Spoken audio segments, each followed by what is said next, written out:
Bismillahirrahmanirrahim. Assalamualaikum warahmatullahi wabarakatuh. Alhamdulillah, wassalatu wassalamu ala rasulillah wa ala alihi wa ashabihi wa man tabi'ahum bi ihsanin ila yaumiddin wa ba'd.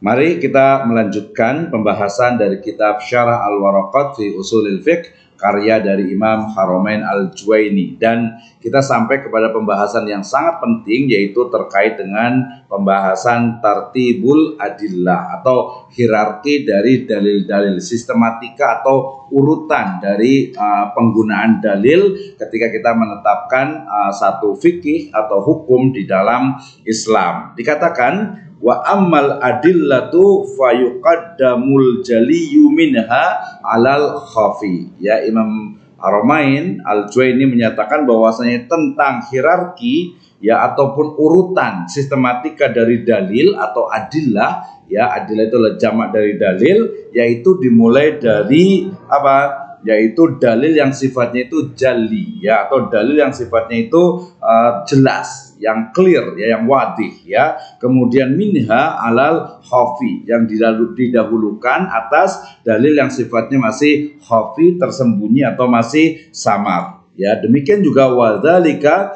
kadzahiril muawwal wa yuqaddamul lafdu fi ma'nahul haqiqi ala ma'nahul majazi. Ya, demikian juga lafad ya yang sifatnya itu apa? Yang zahir dan muawwal itu tentu saja didahulukan, sebagaimana lafad yang sifatnya itu adalah hakiki ya itu didahulukan daripada makna yang sifatnya itu majazi ya. Kemudian wal mujibul lil ilmi alal mujibi lidhonni, ya, jadi dalil yang melahirkan satu keyakinan yaitu ilmu, yaitu tentu saja didahulukan ya dari dalil yang hanya menimbulkan dhon ataupun dugaan atau sangkaan. Wadzalika kal mutawatiril wal ahad wa yuqaddamu al-awwal illa ayyakuna aman fayukhfa bisani kama taqaddama min takhsisil kitabi bisunnah. Jadi yang demikian itu sama juga bahwasanya lebih utama ya tentu mengutamakan ya khabar mutawatir dari khabar ahad ya. Nah, pertama berarti mutawatir atau kalau ada khabar yang mutawatir itu harus didahulukan ya, harus didahulukan karena dia bersifat misalnya umum, dan yang kedua ahad, artinya dia itu akan mentaksis ya. Yang pertama artinya yang ahad itu akan mentaksis dari yang pertama atau yang mutawatir ya, sebagaimana juga kama taqaddama min takhsisil kitabi bisunnah, sebagaimana juga keterangan tentang pembahasan tahsis ya dari Al-Qur'an dengan As-Sunnah. Artinya Al-Qur'an yang sifatnya umum itu nanti bisa ditahsis ya, bisa dikhususkan, bisa dispesifikkan dengan As-Sunnah ya, artinya mutawatir tentu saja lebih didahulukan. Nah, wan nutqu min kitabin au sunnatin, ya adapun nutq ya atau nas ya yang bersumber dari Al-Qur'an dan Sunnah, maka itu lebih didahulukan ya alal qiyas ya daripada qiyas, illa ayyakuna nutqu aman fayukhassu bil qiyas ya, kecuali jika nasnya itu bersifat umum maka qiyasnya itu akan mentahsis ya, sebagaimana ya kama taqaddam ya, sebagaimana pernah dijelaskan. Jadi kalau umpamanya satu dalil baik itu Al-Qur'an ataupun hadis, nasnya itu sifatnya umum, maka boleh ditahsis, dikhususkan dengan apa? Dengan qiyas. Wal qiyasu jaliyu alal khafi. Demikian juga qiyas yang jali, yang jelas, yang clear itu didahulukan daripada qiyas yang sifatnya khafi. Wa dzalika ka qiyasil illati ala qiyasi syabah ya. Demikian juga qiyas illat ya itu akan didahulukan ya. Qiyas illat itu didahulukan daripada qiyas yang sifatnya itu syabah. Nah, itu di pembahasan terkait dengan apa?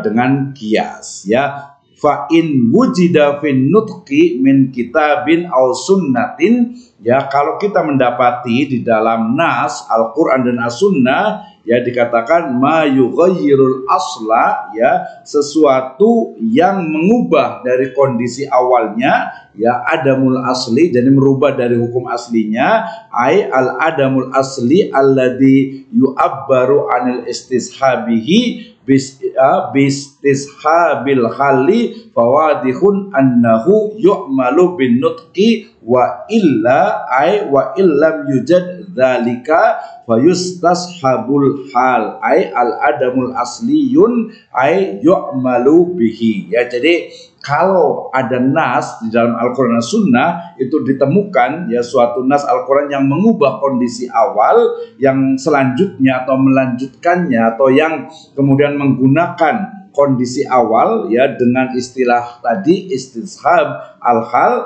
maka jelas ya bahwa yang diamalkan adalah nas atau nut itu sendiri. Jika tidak ditemukan hal yang demikian itu, maka dilanjutkan kepada kondisi awal, yakni diberlakukannya kondisi asal tersebut. Ya, maknanya adalah ketika tidak ada nas di dalam Al-Quran dan Sunnah, maka bisa menggunakan nanti kias ataupun nanti ijma. Ya, kalau ternyata tidak ada, ya maka kembali kepada hukum asalnya, yaitu kembali ya berpegang kepada nas yang ada di dalam Al-Quran dan As-Sunnah. Demikian juga ketika hukumnya itu ternyata adanya adalah kias gitu ya, maka yang berlaku nanti itu adalah memang kias itu sendiri yang paling dekat, nanti bisa menggunakan istilah istishab. Ya, jadi dikatakan yu'malu bin nutqi wa illa ai wa illam yujad dzalika. Jadi kalau tidak ada istishab, tidak ada kias, tidak ada ijma, maka dikembalikan lagi kepada asal hukum asalnya, yaitu kembali ke hukum yang ada di dalam nas baik Al-Quran ataupun As-Sunnah. Nah, dari sini kita bisa pahami tentang tartibul adillah, bagaimana urutan ya dalil di dalam ya Islam, dimulai dari yuqaddimul jaliyu alal khafi, ya mendahulukan dalil yang jelas ya daripada yang samar. Kemudian juga yuqaddimul qat'i alal dhanni, ya mendahulukan hukum yang atau dalil yang sifatnya qat'i daripada yang dhanni. Kemudian yuqaddimul ijma' alan nas, yang mendahulukan ijma' ya daripada nas, dalam artian nas itu sifatnya itu adalah umum. Ya, kemudian yuqaddimun nutqu alal qiyas, mendahulukan nas Al-Quran dan hadis daripada qiyas.